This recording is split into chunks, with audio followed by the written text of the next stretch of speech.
வணக்கம் ஃப்ரெண்ட்ஸ். ரெகடிகாசி சீரியல்ல இந்த எபிசோட்ல என்ன நடக்குதுன்னு பார்க்கலாம் வாங்க. முத்து சிந்தாமணி வீட்டுக்கு இன்கம் டாக்ஸ் ஆபீசர் மாதிரி போலான்னு சொல்லிக்கிட்டு இருக்க. நான் தான் ஹெட் அப்படின்னு சொல்லி முன்னாடி வர்றாங்க ஸ்ருதி. யாரு நீயா? உன்னை பார்த்தா இன்கம் டாக்ஸ் ஆபீசர் மாதிரியா இருக்கு. காலேஜ் பொண்ணு மாதிரி இருக்கு. ஆளுக்கு ஏத்த ரோலா பார்த்து வாங்கிக்கமான்னு ரவி கிண்டல் பண்றாரு. நீ மட்டும் என்ன அமெரிக்கன் பிரசிடென்ட் மாதிரியா இருக்க பாக்குறதுக்கு? நீ சும்மா இரு. நான் நல்லா பண்ணிடுவேன். எத்தனை படத்துக்கு நான் டப்பிங் பேசியிருக்கேன். என்ன பேசணும், எப்படி நடந்துக்கணும்னு எனக்கு கரெக்டா தெரியுங்கிறாங்க ஸ்ருதி. முத்துவுக்கு ஒரு மாதிரி சாட்டிஸ்ஃபை ஆயிடுது. ஓகே பல்லக்குரலு, நீ தான் income tax office chief officer அப்படின்னு சொல்ல ஸ்ருதிக்கு ரொம்பவே சந்தோஷம் ஆயிடுது. Hi jolly. மீனாவுக்கு என்ன கேரக்டர்னு கேக்குறாங்க ஸ்ருதி. மீனா அந்த வீட்டுக்குள்ள வரவே முடியாது. அவ ஏற்கனவே அந்த வீட்டுக்குள்ள போயிருக்கா. அதனால அந்த வீட்ல இருக்க எல்லாருக்கும் மீனாவை தெரியும். அதனால மீனா நம்ம கூட வரப்போறது இல்ல அப்படின்னு முத்து சொல்ல ஸ்ருதி சரின்னு தலையாட்டுறாங்க. மீனா, நீ அந்த பணத்தை எப்படி வச்சிருந்தன்னு சொல்லு அப்படின்னு கேட்க 2,50,000 ஒரு மஞ்ச பையில வச்சிருந்தேங்க. அதுல தேங்க்யூன்னு எழுதியிருக்கும். மொத்தம் 5 கட்டு நோட்டு வச்சிருந்தேன். அப்புறம் அதுல சிவப்பு கலர் ரப்பர் பேண்ட் போட்டிருக்கும் அப்படின்னு மீனா சொல்ல செல்வத்துக்கு ரொம்பவே ஆச்சரியமாயிடுது. பரவாயில்லையேம்மா, இவ்ளோ டீட்டெயில்ஸும் ஞாபகம் வச்சிருக்க அப்படின்னு கேட்க, ஆமாண்ணே, அது சாதாரண பணம் இல்ல, என் தங்கச்சியோட மொத்த சேமிப்பு. அதனால அது ரொம்ப கவனமா பார்த்து எடுத்துட்டு போனேன். இருந்தும் இப்படி ஆயிடுச்சுன்னு மீனா சொல்ல, நீ எதுக்கும் கவலைப்படாத. பணம் அந்த சிந்தாமணி வீட்ல தான் இருக்கும். தேடி எடுக்கிறோங்கிறாரு முத்து. ஏய், ஒருவேளை நம்ம மாட்டிக்கிட்டா அப்படின்னு ரவி கேட்க, நாம அப்படியே சிந்தாமணி கிட்ட மாட்டினாலும் அவங்களால நம்மள ஒன்னும் பண்ண முடியாது. ஏன்னா அவங்க போலீஸ் கிட்ட போனா பணத்தை திருடினது அவங்க ஆளுங்க தான்னு தெரிஞ்சிடும். விசாரணை நடந்தா அந்த அம்மாவுக்கு நல்லது கிடையாது. சோ எந்த பிரச்சனையுமே கிடையாது. நம்ம பிளான் பண்ண மாதிரி நல்லபடியா பண்ணி முடிக்கிறோம். நம்ம பணம் கைக்கு வந்ததும் நம்ம அங்கிருந்து கிளம்புறோம் அப்படின்னு முத்து சொல்ல ரவி இன்னும் கொஞ்சம் கவலையாவே யோசிச்சுட்டு இருக்காரு. ஆனா இளங்கன்ற பயமறியாதுன்னு ஸ்ருதிக்கு அந்த பயமெல்லாம் எதுவுமே இல்ல. சரி, யார் யாருக்கு என்னென்ன ரோல்னு சொல்லுங்க அப்படின்னு ஆர்வமா கேட்க, பல்லக்குரலு, நீதான் மெயின் ஆபீசர். ரவி, நீ பல்லக்குரலோட அடுத்த லெவல் ஆபீசர். நான் உங்க 2 பேருக்கு அசிஸ்டன்ட், செல்வம் எனக்கு அசிஸ்டன்ட் அப்படின்னு முத்து சொல்லி முடிக்க, ஓகே, எனக்கு ஹிந்தி கூட தெரியும். அங்க இருக்கவங்க கிட்ட ஹிந்தி பேசினா நம்மள கண்டுபிடிக்க கூட முடியாது அப்படின்னு ஸ்ருதி சொல்ல, டேய், பல்லக்குரலுக்கு பல மொழி தெரிஞ்சிருக்குடா. டேய் செல்வம், நீ பியூனா இருக்க ஓகேவாடா அப்படின்னு கேட்க, ஓகேடா, சரிடா, ஏதோ ஒரு ரோல் கிடைச்சா சரிதான் அப்படின்னு செல்வம் சொல்ல, எல்லாம் சரி, நாம இதெல்லாம் யார்கிட்டயும் மாட்டிக்காம பண்ணணும் அப்படின்னு ரவி சொல்ல, ஆமாங்க, நாம ரொம்ப ஜாக்கிரதையா பண்ணணும். ஏதோ பண்ண போய் கடைசியில ஏதாவது பெரிய பிரச்சனை ஆயிட போகுது. நம்மளால ரவி ஸ்ருதிக்கு எதுவும் பிரச்சனை வந்துடக்கூடாது அப்படின்னு மீனா சொல்ல, அப்படியே வந்தாலும் பாத்துக்கலாம் மீனா, உங்களுக்காக இது கூட பண்ண மாட்டோமோன்னு ஸ்ருதி கேக்குறாங்க. மீனா, நீ ஒன்னும் பயப்படாத. நான் எல்லாத்தையும் செக் பண்ணி பக்காவா பிளான் பண்ணியிருக்கேன். நீ எதுக்கும் கவலைப்படாத. எல்லாம் நல்லபடியா நடக்குங்கிறாரு முத்து. நாம நாளைக்கு போறோம். பணத்தை எடுத்துக்கிட்டு திரும்பி வர்றோம்னு 2 கையிலையும் சொடக்கு போடுறாரு முத்து. ஸ்ருதியும் தலையாட்டுறாங்க. எல்லாம் நல்லபடியா நடந்தா சரிதாங்க. பொன்னியம்மா, சீதா கஷ்டப்பட்டு சேர்த்து வச்சு கொடுத்த பணம். அத நீதான் திரும்ப மீட்டு கொடுக்கணும். இவங்களுக்கும் எந்த ஆபத்தும் வராம நீதான் பாத்துக்கணும் அப்படின்னு கடவுள்கிட்ட வேண்டுறாங்க. டோன்ட் ஒரி மீனா, அந்த பணம் கண்டிப்பா வரும். நாளைக்கு எல்லாரும் பக்காவா நடிக்கணும். ஓகே, இத சக்சஸா முடிக்கிறோம் அப்படின்னு கைய நீட்டுற ஸ்ருதி வாங்க அப்படிங்கிறாங்க. அடுத்து ரவி அவங்க கை மேல கைய வைக்க, மீனாவும் கைய வைக்கிறாரு. அடுத்து முத்து அப்படின்னு வைக்க, செல்வம் பாத்துக்கிட்டே இருக்காரு. டேய் வைடா அப்படின்னு ஒண்ணு செல்வம் அவரோட கைய அந்த கைங்களுக்கு மேல வைக்கிறாரு. இணைந்த கைகள் வேட்டைக்கு தயாராயிடுச்சு. முத்து காரை கொண்டு வந்து சிந்தாமணி வீட்டு முன்னாடி நிறுத்த, ஒரு ஃபைல தூக்கிட்டு பின்னாடியே செல்வம் ஓடி வர்றாரு. இறங்கி நிக்கிற முத்து, இதுதான் சிந்தாமணி அம்மாவோட வீடு. கொஞ்ச நேரத்துக்குள்ள வீட்டுக்குள்ள போயிடுவோம். உள்ள போய் ரெய்டு பண்ணி பணத்தை எடுத்துட்டு வந்துடலாம் அப்படின்னு சொல்லிட்டு இருக்காரு.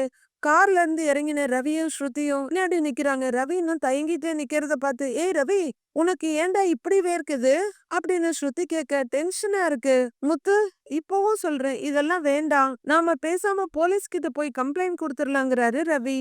முத்துவும் செல்வமும் சிரிக்க, இவன் ஒருத்தன் எல்லாத்துக்கும் பயந்துகிட்டு நானே தைரியமா இருக்கேன், உனக்கு என்னடான்னு ஸ்ருதி கேட்க, மாட்டினா மொத்த பேரும் ஜெயிலுக்கு போகணும். முத்து, நல்லா யோசிச்சுக்கோடா அப்படின்னு ரவி சொல்ல, டேய், இதுக்கெல்லாம் பயப்படாதடா. அதெல்லாம் மாட்ட மாட்டோம். அந்த அம்மா இப்ப வெளியில போயிடுவாங்க.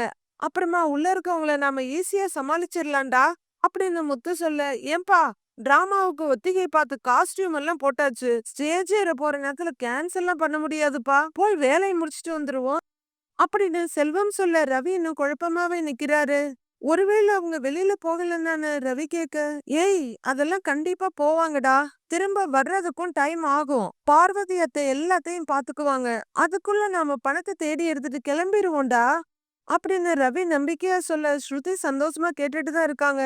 என்னமோ சொல்றீங்க, ஆனா எனக்கு என்னமோ பயமா தான்டா இருக்கு அப்படின்னு ரவி யோசிச்சுட்டு நிக்க செல்வம் சிரிக்கிறாரு. முத்து, பேசாம இந்த ஆர்டிஸ்ட மாத்திக்கலாமா? நடிக்க தெரியாம சொதப்பிட போறாங்கறாங்க ஸ்ருதி. ஆமா, எனக்கு உன் அளவுக்கெல்லாம் நடிக்க வராதுமா. நீ நல்லா தைரியமா தான் இருக்கேங்கிறாரு ரவி. கலகலன்னு சிரிக்கிற ஸ்ருதி, டேய் இதெல்லாம் ஒரு அட்வென்ச்சர் தான்டா. எனக்கு ஜாலியா இருக்குன்னு சிரிக்கிறாங்க. இத பார்த்து முத்துவும் செல்வமும் ரொம்பவே ஜாலியா சிரிச்சிட்டு இருக்க. நாம என்ன பிக்னிக்கா வந்திருக்கோம்? ஜாலியா இருக்கிறதுக்கு ஏதாவது தப்பா ஆச்சு அப்புறம் நாம கம்பி தான் என்னனோ அப்படின்னு ரவி சொல்ல, டேய் டேய் டேய் பயப்படாதடா, அதான் நான் இருக்கேன்லன்னு முத்து பக்கத்துல போய் நிக்கிறாரு. என்ன இந்த அம்மாவை இன்னும் வெளியே கிளம்ப காணோம் அப்படின்னு ஆராய்ச்சி பார்வை பார்த்துக்கிட்டே செல்வம் கொஞ்சம் முன்னாடி போக டக்குன்னு வந்து முத்து அவரை புடிச்சிட்டு, டேய் டேய் டேய் என்னடா எங்க போற, வருவாங்க இருடா, வெயிட் பண்ணலாம் வாடா அப்படின்னு கூட்டிட்டு மறுபடி கார் கிட்ட வர்றாரு. ரவிய பார்த்து என்னடா இப்படி பயப்படுறான் அப்படின்னு முத்து சொல்ல, ரவி பயப்படாத தைரியமா இரு அப்படின்னு ஸ்ருதி சொல்றாங்க. சிந்தாமணி கிளம்பி வந்துகிட்டு இருக்காங்க. கிளம்பிட்டேன் கிளம்பிட்டேன், கொஞ்ச நேரத்துல அங்க இருப்பேன். ஆமா ஆமா இதோ வந்தாச்சு அப்படின்னு போன்ல பேசிக்கிட்டே கீழே வந்த சிந்தாமணி, டேய் பார்த்தே, நான் கொஞ்சம் வெளியில போயிட்டு வந்துடுறேன். அந்த மண்டபத்துல இருந்து அட்வான்ஸ் கொடுக்க வருவாங்க. என்ன கரெக்டா அந்த பணத்தை வாங்கி வச்சுக்கோ அப்படின்னு ஒரு அல்லக்கை கிட்ட சொல்ல, சரிக்காங்கிறாரு அவரு. டேய் வெளியில எங்கேயும் போயிடாதடா அப்படின்னு சொல்ல, நான் பாத்துக்கிறேன்காங்கிறாரு அவரு.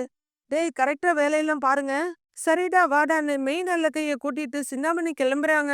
சிந்தாமணியும் அவங்களோட மெயின் அல்லக்கையும் கிட்டத்தட்ட வாசப்படி கிட்ட வந்துடுறாங்க.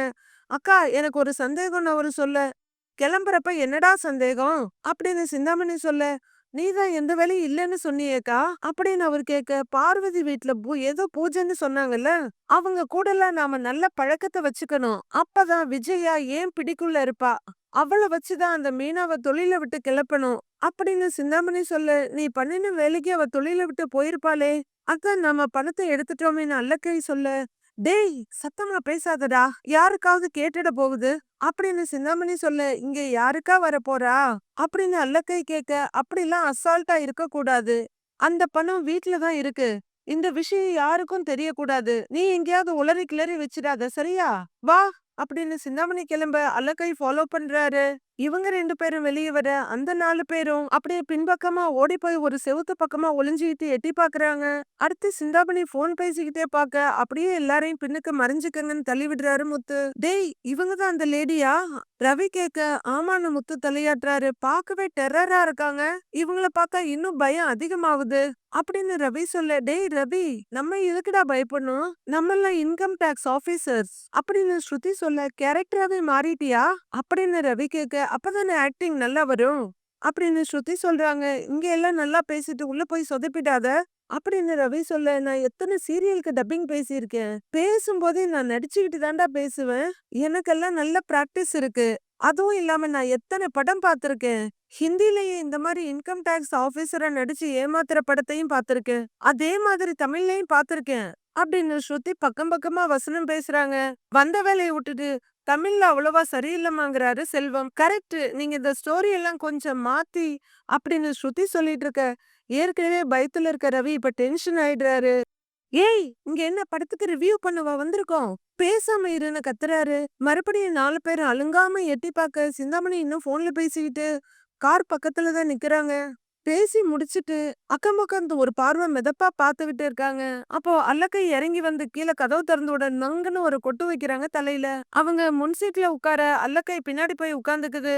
கார் அப்படியே கிளம்ப முன்னாடி வர்ற செல்வம் பார்த்துட்டு, டேய் முத்து கிளம்பிட்டாங்கடா எல்லாரும் கத்த டென்ஷன் ஆகுற முத்து ஓடி வந்து, டேய் கத்தாதடா அப்படின்னு சொல்லிட்டு பார்வதிக்கு கால் பண்றாரு. அவங்க போன் எடுத்து, சொல்லுப்பா முத்துன்னு சொல்ல, அத்தை அந்த சிந்தாமணி அம்மா இங்க இருந்து கிளம்பிட்டாங்க அப்படின்னு சொல்ல, அப்படியா சரிப்பா வரட்டும் நான் பாத்துக்கிறேன்னு பார்வதி சொல்ல, ஒரு 3 மணி நேரம் அவங்க இங்க வர முடியாம எப்படியாவது புடிச்சு வச்சுக்கோங்க அப்படின்னு முத்து சொல்ல, ஆமா ஆண்டி 3 ஹவர்ஸ்க்கு விடாதீங்க.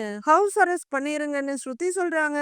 ஆமா ஆண்டி, நீங்க அவங்கள ஹவுஸ் அரெஸ்ட் பண்ணலன்னா இங்க எங்க அரெஸ்ட் பண்ணிருவாங்க அப்படின்னு ரவி பயத்துல சொல்லிட்டு இருக்காரு. டேய் சும்மா இருடான்னு ஸ்ருதி ரவிய மிரட்டிட்டு இருக்காங்க. அத்தை, நீங்க அவங்கள புடிச்சு வைங்க அப்படின்னு முத்து சொல்ல, நீ வேற என்னப்பா, சின்ன குழந்தைய அவங்க புடிச்சு வைக்கிறதுக்கு எனக்கே பொய் சொல்லி வர வச்சுட்டோமேன்னு பயமா இருக்கு அப்படின்னு பார்வதி சொல்ல, ஏன் எங்க அம்மாவோட ஃப்ரெண்டா இருந்துகிட்டு நீங்க இதுக்கெல்லாம் பயப்படலாமா? தைரியமா இருங்க, அவங்கள விடாம பாத்துக்கங்க. நான் என் வேலையை முடிச்சிட்டு வந்து உங்களுக்கு கூப்பிடுறேன் அப்படின்னு முத்து சொல்ல, சரிப்பா நான் பாத்துக்கிறேன்னு உறுதியா சொல்றாங்க பார்வதி. முத்து போன் வைக்க, அப்புறம் என்ன உள்ள போலாம் இல்லங்கிறாரு Selvam. Yes, we can start the raid now அப்படின்னு ஆர்வக்கோளாறு ஸ்ருதி சொல்ல, ஏமா கார்ல வந்தாவே அது ரைடு தானேங்கிறாரு செல்வம். நான் இன்கம் டாக்ஸ் ரைட சொன்னேன் அப்படின்னு ஸ்ருதி சொல்ல, உள்ளர இருக்க ஆளுங்களுக்கு டவுட் வந்துட்டான்னு சந்தேகமா கேக்குறாரு ரவி. டேய் அவங்களுக்கு எல்லாம் அறிவு இருந்தா ஏன்டா அடியால் வேலை பார்க்க போறானுங்க? அவனுங்களுக்கு எல்லாம் மூளை அவ்வளவு வேலை செய்யாதுடா, அவனுங்க எல்லாம் கண்டுபிடிக்க மாட்டானுங்க அப்படின்னு முத்து உறுதியா சொல்ல, ஸ்ருதி நீ உள்ளர போனோன்னு இங்கிலீஷ்லயே பேசு, அப்பதான் அவங்க மிரண்டு போயிருவாங்கன்னு ரவி சொல்றாரு. இங்கிலீஷ்ல மட்டும் பேசுனா 1-2 வார்த்தையை கண்டுபிடிச்சிருவாங்க. ஐ ஸ்பீக் இன் ஹிந்திங்கிறாங்க ஸ்ருதி. அப்படின்னு முத்து திருப்தியா தலையாட்ட, என்னமோ பண்ணு, மாட்டாம இருந்தா சரிங்கிறாரு ரவி. ஐடி கார்டு இந்தா பலகுரல உண்ணுது ரவி அப்படின்னு கொடுத்துட்டு, எல்லாரும் மாட்டிக்கங்க, ரெடியா போலாமா? போலாம் அப்படின்னு இந்த ரவிக்கு தைரியமா தோல்ல தட்டி கொடுக்குற முத்து, டார்க் கிரீன் கலர்ல ஷர்ட் போட்டிருக்க, நேவி ஷர்ட் போட்ட செல்வம் ரைட் சைட்லயும், லைட் ப்ளூ ஷர்ட் போட்ட ரவி அவரோட லெஃப்ட் சைட்லயும், அவங்க பக்கத்துல ஒயிட் அண்ட் ப்ளூல பேண்ட் ஷர்ட் போட்டிருக்க ஸ்ருதி அதுக்கடுத்தும் நடந்து வந்துட்டு இருக்காங்க. வீட்டு வாசப்படிக்கிட்ட வந்ததும் அதுவரையிலும் டீம் ஹெட் மாதிரி நடந்து வந்த முத்து அப்படியே கொஞ்சம் பேக் அடிச்சு ரவியும் ஸ்ருதிக்கும் கை காட்டுறாரு. ஸ்ருதி முதல்ல உள்ளார போறாங்க, அதுக்கடுத்து ரவி, அதுக்கடுத்து முத்து, அதுக்கடுத்து செல்வம். ஸ்ருதி ரொம்பவே மெஜஸ்டிக்கா நடந்து போயிட்டு இருக்க, உள்ளார வேலை பார்த்துட்டு இருக்க ஆளுங்க எட்டி பாக்குறாங்க. யாரோ வந்துட்டு இருக்காங்க அப்படின்னு ஒரு லேடி அங்க வேலை பார்க்குற இன்னொரு ஆள் கிட்ட சொல்றாங்க. அப்படியே அங்க வேலை செய்யற எல்லா ஆளுங்களும் சேர்ந்து கூட்டமா இவங்கள பாத்துட்டு இருக்க, இஸ் திஸ் த ஹவுஸ் அப்படின்னு ஸ்ருதி கேட்க, எஸ் மேடம்ங்கிறாரு ரவி. அக்கா அட்வான்ஸ் கொடுக்க ஆளுங்க வருவாங்கன்னு சொன்னாங்கல்ல, அவங்களா இருக்கும்ன்றாரு ஒரு ஆளு. 4 பேரும் வேகமா நடந்து வந்துகிட்டு இருக்க, யாருங்க அட்வான்ஸ் கொடுக்க வந்திருக்கீங்களா அப்படின்னு அவரு கேட்க, அவசர கொடுக்க முத்து, நாங்க எடுக்க வந்திருக்கோங்கிறாரு. எடுக்க வந்திருக்கீங்களா அப்படின்னு அந்த ஆள் ஆச்சரியமா கேட்க, ஆமா அப்படின்னு முத்து வெறப்பா சொல்றாரு. உடனே ஸ்ருதி, ஹம் ஐடி விபாஸ் இன்கம் டாக்ஸ் ரைடு அப்படின்னு சொல்லி அவங்க ஹிந்தில பேசிக்கிட்டே போக, சிந்தாமணியோட ஆளுங்க மட்டும் இல்ல ரவி செல்வமும் கூட திருதிருன்னு முழிக்கிறாங்க. ரவி அப்படியே ஸ்டாச்சு மாதிரி ஸ்ருதியவே பாத்துக்கிட்டு இருக்காரு. சிந்தாமணியோட ஆள் ஒருத்தன் திருதிருன்னு முழிச்சிட்டு, என்னடா தெலுங்குல ஏதோ சொல்றாங்க அப்படின்னு கேட்க, இன்னொருத்தன தெரியலன்னு தலையாட்டுறான். ஏய் மேடம் ஹிந்தி பேசுறாங்க ஐயா அப்படின்னு முத்து சொல்ல, எனக்கு ஹிந்தி தெரியாதுங்கிறாரு அந்த ஆளு. இவன் என்ன சொல்றான்னு ஹிந்திலயும் ஸ்ருதி ரவி கிட்ட கேட்க, தே டோன்ட் நோ ஹிந்தி மேம்னு ரவி சொல்றாரு. Oh then you explain man அப்படின்னு ஸ்ருதி சொல்ல, ஓகேன்னு திரும்புறாரு Ravi. We are officials from income tax office. This is an official investigation. You are obligated to fully cooperate with our enquiry அப்படின்னு ரவி சொல்ல, செல்வம் ஐயோ அப்படின்னு முத்து தோல்ல இடிக்கிறாரு. If you attempt to hide any information, strict action will be taken against you அப்படின்னு ரவி கொஞ்சம் மிரட்டலா சொல்லி முடிக்க, இது என்ன பாஷை அப்படின்னு முழிக்குது அந்த அல்லக்கை. English man, you don't know இங்கிலீஷ்னு முத்து கேக்குறாரு. தெரியுமே, டேய் நீ நல்லா இங்கிலீஷ் பேசுவல்ல, பேசுடான்னு பின்னாடி நிக்கிறவன பார்த்து சொல்ல, அதெல்லாம் எனக்கு தெரியாது, நீயே பேசுனது மிரண்டு போய் சொல்றாரு. ஹலோ ஹவ் ஆர் யூன்னு கேட்க, ஐ எம் ஃபைன் கைய கொடுக்கறாரு செல்வம். கிளாட் டு மீட் யூன்னு செல்வம் சொல்ல, என்ன உங்க பேர் ஃபைனான்னு கேக்குறாரு ஒரு அல்லக்கை. ஏய் நீ என்கிட்ட என்ன கேட்டேன்னு செல்வம் கேட்க, நான் நீங்க யாருன்னு கேட்டேங்கிறாரு அல்லக்கை. அது ஹூ ஆர் யூ மேன் அப்படின்னு முத்து சொல்ல, ஏதோ ஒண்ணு தமிழ்ல பேசுங்கப்பான்னு கெஞ்சலா கேக்குறாரு அந்த ஆளு. பாடன் அப்படின்னு ஸ்ருதி சொல்ல, என்ன பாட சொல்றாங்கங்குது அல்லக்கை. Madam they know only Tamil அப்படின்னு ரவி சொல்ல, தென் someone explain to them man அப்படின்னு ஸ்ருதி கொஞ்சம் எரிச்சலா சொல்ல, டென்ஷன் ஆகாதீங்க மேம், நான் சொல்றேங்கிறாரு முத்து. இங்க பாருங்க, நாங்க இன்கம் டாக்ஸ் டிபார்ட்மெண்ட்ல இருந்து வர்றோம் அப்படின்னு முத்து சொல்ல, அப்படின்னா அப்படின்னு ஒரு அல்லக்கை கேக்குது. சோ அதுவும் தெரியாதா, நாங்க வருமான வரித்துறையில இருந்து வர்றோம்யா, இங்க பாரு அப்படின்னு 4 பேர் ஒரே நேரத்துல கார்டு எடுத்து காமிக்க, என்னடா ஆதார் கார்டு மாதிரி இருக்குன்னு அந்த அல்லக்கை பின்னாடி கேக்குது. ஏய் ஐடி கார்டியா, இது சிந்தாமணி அம்மா வீடு தானே, நாங்க வீட்டை சோதனை பண்ண வந்திருக்கோம்னு முத்து சொல்லி முடிக்கிறாரு. சோதனையா அப்படின்னு அந்த அல்லக்கை சொல்ல, எல்லாருமே அதிர்ந்து போய் பாக்குறாங்க. ஆமா, சிந்தாமணிங்கிறவங்க கணக்குல பணத்த காட்டாம, சரியா வரி கட்டாம ஒளிச்சு வச்சிருக்கதா எங்களுக்கு தகவல் வந்திருக்கு. அதனால நாங்க இந்த வீட்ட சோதனை பண்ண போறோம். அப்படின்னு முத்து சொல்ல, ஐயையோ! எங்க அம்மா அதெல்லாம் பண்ண மாட்டாங்க. அப்படின்னு அந்த லேடி சொல்ல, பண்ணியிருக்காங்களா இல்லையாங்கிறத நாங்க செக் பண்ணி தெரிஞ்சுக்கிறோம். எல்லாரும் ஓரமா போய் நில்லுங்கன்னு முத்து சொல்றாரு. அதெல்லாம் முடியாது. அம்மா வந்தா திட்டுவாங்க. அப்படின்னு அந்த லேடி சொல்ல, அம்மா இவங்கெல்லாம் பெரிய அதிகாரிங்கம்மா. அரசாங்கத்துல இருந்து வந்திருக்காங்க. அவங்க சொன்னா நீங்க செஞ்சுதான் ஆகணும். அப்படின்னு செல்வம் சொல்ல, என்னங்க நீங்க எப்படி சொல்றீங்க? அம்மா வேற வீட்ல இல்ல. இப்பதான் வெளியில போனாங்கன்னு அந்த லேடி சொல்ல, அதான் தெரியுமேங்கிறாரு செல்வம். உடனே முத்து அவர் கால மிதிக்க சமாளிச்சுக்கிறாரு செல்வம். சிந்தாமணி வீட்ல இருக்க கூட்டம் அப்படியே ஒருத்தர் பாத்துக்க. அது அது எல்லாமே ரெக்கார்ட்ல இருக்கு. நாங்க எல்லாத்தையும் வாட்ச் பண்ணிட்டு இருக்கிறோம். அவங்க வேலை செய்யற இடத்துல நிறைய கருப்பு பணத்த வாங்கி பதுக்கி வச்சிருக்காங்க. அப்படின்னு முத்து சொல்ல, அப்படிலாம் எங்க அக்கா ஒண்ணும் பண்ண மாட்டாங்க. நான் இப்பவே அக்காவுக்கு ஃபோன் பண்ணி இங்க வர சொல்றேன். அப்படின்னு அந்த அல்லக்கை ஃபோன் எடுக்க, ஐயையோ! அப்ப நாங்க கிளம்பிட்டு வாங்கன்னு ரவி கேரக்டரே மறந்துட்டு பேசிட்டு இருக்காரு. டக்குன்னு ஸ்ருதி அவரோட கைய பிடிச்சிடுறாங்க. What are you saying? அப்படின்னு ஸ்ருதி கேட்க ரவி ஒண்ணும் சொல்லல. உடனே முத்து சமாளிச்சுக்கிட்டு, மேடம் ஹி காலிங் சிந்தாமணி அப்படின்னு சொல்ல, no no no phone calls. Cut every connection. Take everyone's mobile அப்படின்னு ஸ்ருதி சொல்ல, யா கரெக்ட் கரெக்ட். கிவ் அப்படிங்கிறாரு ரவி. Yes sir. அப்படின்னு முத்து சொல்லிட்டு இருக்க, என்னடா சொல்றாங்கன்னு ஒருத்தர் பாத்துக்கிறாங்க. யோ ரைடு வந்திருக்க நேரத்துல எந்த போனும் வெளியில போக கூடாது. வெளியில இருந்து எந்த போன் வந்தாலும் அட்டன் பண்ண கூடாது. அதனால எல்லாரையும் போனை கொடுங்க அப்படின்னு முத்து சொல்ல, அதெல்லாம் கொடுக்க முடியாதுன்னு அல்லக்கை சொல்லுது. இங்க பாருங்க, ஒழுங்கா போனை கொடுத்தா நல்லது. இல்லன்னா போலீஸ் ஸ்டேஷன் போக வேண்டியதாயிடும் பாத்துக்கங்க. அப்படிங்கிற முத்து பழக்க தோசத்துல டேய் ரவின்னு கூப்பிட்டு, ரவி சார் அப்படின்னு கூப்பிட, எல்லாரும் போன் எடுங்க, போனை கொடுங்க, போடுங்கன்னு ஒரு பையன் நீட்டி எல்லாருக்கிட்ட இருக்க போனையும் அந்த பேக்குள்ள வாங்கிக்கிறாரு. ஏன்பா உன் போன் எங்கன்னு செல்வம் ஒருத்தரை கேட்டுட்டு இருக்க. போனை கொடுத்தவங்களும் அந்த பக்கம் ஓரமா போய் உட்காருங்க அப்படின்னு சொல்லிட்டு இருக்க. ரொம்ப நேரமா பேசிட்டு இருந்த அல்லக்கை கொஞ்சம் இந்த பக்கம் வர, யூ பிளடி ராஸ்கல் அப்படின்னு ஸ்ருதி ஓங்கி ஒரு அரவிட, அந்த அல்லக்கை அப்படியே சுருண்டு 2 சர்க்கிள் அடிச்சிட்டு நிக்குது. இத பார்த்த சிந்தாமணி ஆளுங்க எல்லாரும் அப்படியே அதிர்ந்து போய் நிற்க, அதை விட ரவி முத்து செல்வம் 3 பேரும் அதிர்ந்து போய் பாக்குறாங்க. ஸ்ருதி அதுக்கப்புறமும் முறைப்பாவே பாத்துக்கிட்டு இருக்க. ரவி கொஞ்சம் பயத்தோட முத்து பக்கத்துல வந்து நிக்கிறாரு. உங்களுக்கு எல்லாம் சாதாரணமா சொன்னா உரைக்காதா? போனை கொடுக்க மாட்டேன்னு சொல்றதுக்கு உங்களுக்கு எவ்வளவு தைரியம்? எல்லாரையும் தூக்கி ஜெயில போட்டுருவேன். இங்க போன் பேசுறதுக்கோ வச்சுக்கிறதுக்கோ யாருக்கும் அலௌடு கிடையாது அப்படின்னு ஸ்ருதி மிரட்டிட்டு இருக்க. அவங்க எல்லாரும் மிரண்டு போய் நிக்க, பாத்தியா அப்படின்னு முத்து ரவி கிட்ட கண்ணால காட்டிட்டு இருக்காரு. யோ நீ எதுக்குயா போன் பண்ண? மேடம் ரொம்ப ஸ்ட்ரிக்ட் ஆனவங்கய்யா அப்படின்னு முத்துவே பயந்து போய் சொல்லிட்டு இருக்க. ஆமா ஆமா மேடம் ரொம்ப ஸ்ட்ரிக்ட். நானும் இப்பதான் பாக்குறேன்னு ரவியும் பயத்தோட சொல்றாரு. இங்க பாருங்க, யாரும் இங்க இருந்து போன் பண்ண கூடாது. அப்புறம் ஜெயிலுக்கு தான் போகணும், புரியுதா? வீட்டை சோதனை பண்ணி முடிக்கிறவர்ல யாரும் இங்க இருந்து எங்கேயும் போக கூடாது அப்படின்னு முத்து சொல்ல, why are you standing man, go and search அப்படின்னு ஸ்ருதி சொல்ல, எஸ் மேடம்னு 3 பேரும் ஆளுக்கு ஒரு பக்கமா தெரிச்சிடுறாங்க. முத்து ஒரு ரூம திறக்க, பின்னாடி வர்ற செல்வம் அது பூஜை ரூமா இருக்க பாத்துட்டு, அம்மா தாயே கருமாரி அப்படின்னு நின்னு சாமி கும்பிட்டுட்டு இருக்க. அவரோட கையை பிடிச்சு இழுக்கிற முத்து, ஏய் சாமி கும்பிடவா வந்தோம், பணம் எங்கன்னு பாருடா, இங்க இருக்கான்னு பாருடான்னு தள்ளி விடுறாரு ஒரு பக்கமா. ரவி ஒரு இடத்துல வந்து நின்னுட்டு இருக்க. பின்னாடி வர்ற ஸ்ருதி அங்க இங்கன்னு கொஞ்சம் பாத்துட்டு, ஏய் என்னடா நின்னுகிட்டு இருக்க அப்படின்னு கேக்கு. பயமா இருக்கு.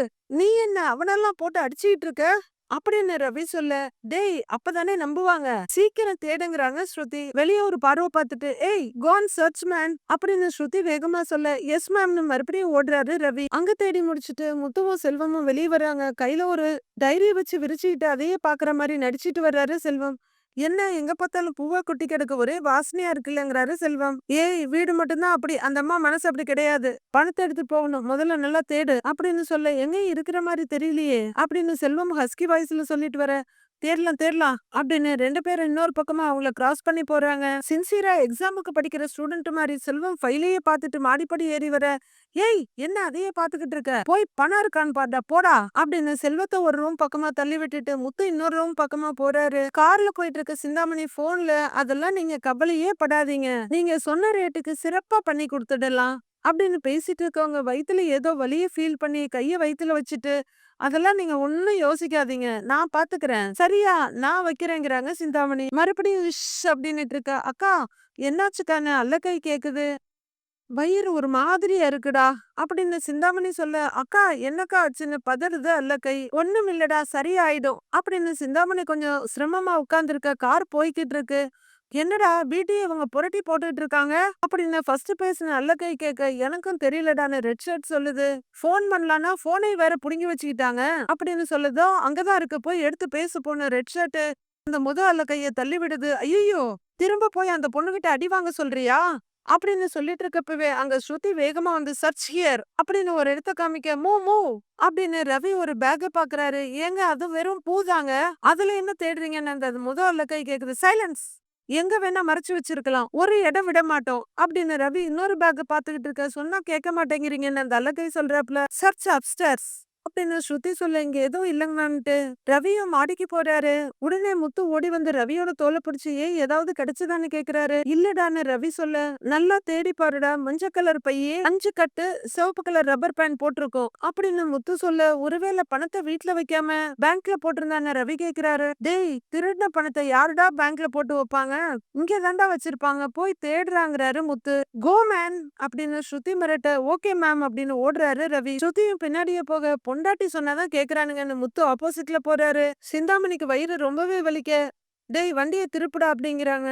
ஏன்கா அப்படின்னு அல்லக்கை கேட்க வயிறு ரொம்பவே வலிக்குதுடா, என்னமோ கடமுடாங்குது, காலையில என்ன சாப்பிட்டேன்னு தெரியல அண்ணே, வண்டிய கொஞ்சம் திருப்புங்கன்னுங்கிறாங்க சிந்தாமணி. அக்கா பாதி தூரம் வந்துட்டோம்க்கா, பூஜை வேற இருக்குல்ல அப்படின்னு அல்லக்கை சொல்ல டேய் சொன்னா புரிஞ்சுக்கோடா, வயிறு வலிக்குதுன்னு சொல்றேன் அண்ணே, நீங்க வண்டிய திருப்புங்கன்னுங்கிறாங்க சிந்தாமணி. முத்து மண்டைய பிச்சுக்கிட்டு இங்கேயும் அங்கேயுமா நடந்துட்டு இருக்க. டேய் முத்து எதுவுமே கிடைக்கலையேடாங்கிறாரு செல்வம். ஒருவேளை செவத்துக்குள்ள இல்லனா இந்த மாதிரி தூணுக்குள்ள மறைச்சு வச்சிருப்பாங்களோ அப்படின்னு செல்வம் சொல்ல என்னது அப்படின்னு முத்து கேக்குறாரு. அதான்டா அந்த சிவாஜி த பாஸ் படத்துல வருமே, அதுல அந்த பணக்காரங்க செவுத்துக்குள்ள பணத்தை மறைச்சு வச்சிருப்பாங்களே, அந்த மாதிரி பணத்தை இந்த தூணுக்குள்ள மறைச்சு வச்சிருப்பாங்கன்னு நினைக்கிறேன் அப்படின்னு பக்கத்துல இருக்க தூணை தட்டி காட்ட டேய் அந்த அளவுக்கெல்லாம் பணம் இருக்காதுடா, அந்த அளவுக்கெல்லாம் இது ஒத்தில்லடாங்கிறாரு முத்து. எதுக்கும் இந்த தூணை ஒரு வாட்டி உடைச்சு பாத்திரலாமான்னு செல்வம் கேட்க அவங்கதான் அந்த அளவுக்கு ஒர்த் இல்லைன்னு சொல்றேன்ல, வெறும் 2 லட்சம் தான்டா, ஏதாவது ஒரு பீரோவுக்குள்ளதான் இருக்கும், நீ இந்த ரூம்குள்ள போய் பாக்கல, போய் பாரு போ போ அப்படின்னு முத்து சொல்ல அப்படிங்கிற அப்படின்னு செல்வம் நின்றுருக்க. போ போன்னு தள்ளி விட்டுறாரு முத்து. சிந்தாமணியோட கார் வீட்டுக்கு திரும்பி வந்துகிட்டு இருக்க. அண்ணன் கொஞ்சம் சீக்கிரம் போங்கன்னேங்கிறாங்க அவங்க. முத்து அந்த தூண்கிட்ட நின்னுட்டு இருக்க. சார் அப்படின்னு கூப்பிட்டுட்டு அந்த ஃபர்ஸ்ட் அல்லக்கை வர முத்து திரும்புறாரு. இங்கெல்லாம் எதுவும் இருக்காதுங்க சார். அக்கா இங்க வெறும் சில்லறைய மட்டும்தான் போட்டிருப்பாங்க, பணத்தை எல்லாம் பீரோவுக்குள்ள வைப்பாங்க, பீரோ இந்த ரூம்ல எல்லாம் இருக்கு அப்படின்னு அந்த அல்லக்கை சொல்ல முத்துவுக்கு கொஞ்சம் சந்தோஷமாயிடுது. சிரிச்சுட்டு வெரி குட் வெரி குட், நீ ஒரு நல்ல சிட்டிசன் அப்படின்னு சொல்ல அந்த அல்லக்கை கொஞ்சம் பெருமையா சிரிக்க அதுக்கு நீ மேல வந்துருவியா, போயா போ, கீழே போ கீழே போ, மேல வந்து நான் அடிச்சிருவேன் போ அப்படின்னு முத்து விரட்ட அந்த அல்லக்கை கீழே ஓடிடுது. உடனே முத்து அந்த ரூம் கதவு திறந்து உள்ளர வந்து பீரோவை திறந்து பாக்குறாரு. ஜுவல் பாக்ஸஸ் இருக்கு. அதுக்கப்புறம் 2-3 ஜுவல் பாக்ஸ் எடுத்து பாக்குறவரு வச்சிருக்க பணத்தை எடுத்து பார்த்துட்டு எதையும் யோசிச்சுட்டு மறுபடியும் அந்த பணத்தை அங்கேயே வச்சிடுறாரு. மேல இருந்து 2வது தட்டுல கொஞ்சம் ட்ரெஸ்ஸஸ் இருக்கு, அதுல குனிஞ்சு தேடிட்டு இருக்காரு. சிந்தாமணி டென்ஷனா வீட்டுக்கு வந்துகிட்டு இருக்காங்க. அந்த ட்ரெஸ்ஸுக்கு நடுப்புற ஏதோ மஞ்சளா தெரிய அதை வெளியே எடுக்கிறாரு முத்து. மீனா சொன்ன பை இதா இருக்குமோ அப்படின்னு முத்து அந்த பேக் திறந்து உள்ள இருக்க பணக்கட்டை வெளியே எடுக்கிறாரு. எடுக்க பார்த்தவனே இந்த பணம் தான் அப்படிங்கிறாரு. முடியல கொஞ்சம் சீக்கிரங்கிறாங்க சிந்தாமணி டிரைவர் கிட்ட. ஷோ அப்பா முடியலன்னு வந்து நிக்கிறாரு ரவி வெளியே. அவர் பக்கத்துல ஸ்ருதிய செல்வமும் நிக்கிறாங்க. டேய் ரவி பழகுறல அப்படின்னு முத்து வழக்கம் போல கத்த ஐயோ அப்படிங்கிறாங்க ஸ்ருதிய ரவியும். உடனே சமாளிச்சுக்கிற முத்து சார் மேடம் அப்படின்னு கத்த இதோ வந்துடுறோம்னு செல்வம் ரவி ஸ்ருதி 3 பேரும் ஓடி வராங்க. என்னடா என்னாச்சுன்னு செல்வமும் என்னாச்சு அப்படின்னு ரவியும் கேட்க பணம் கிடைச்சிருச்சுடா இதோ பாருங்க அப்படின்னு முத்து சந்தோஷமா கேட்க ரவிக்கு கொஞ்சம் நிம்மதியாவும் சந்தோஷமா இருக்கு. டேய் பணம் கரெக்டா இருக்கான்னு பாருடான்னு செல்வம் சொல்ல அண்ணே நீங்க வேற என்ன, அதான் பணம் கிடைச்சிருச்சுல்ல வாங்க, ஏய் வாடா போலாம் அப்படின்னு ரவி சொல்ல கிளம்பலாம் வாங்கங்கிறாங்க ஸ்ருதி. இவங்க கிளம்பலான்னு கால் எடுத்து வைக்க சிந்தாமணியோட கார் நெருங்கிக்கிட்டு இருக்கு. மீதி என்ன நடக்குதுன்னு நாளைக்கு பார்க்கலாம் ஃப்ரெண்ட்ஸ்.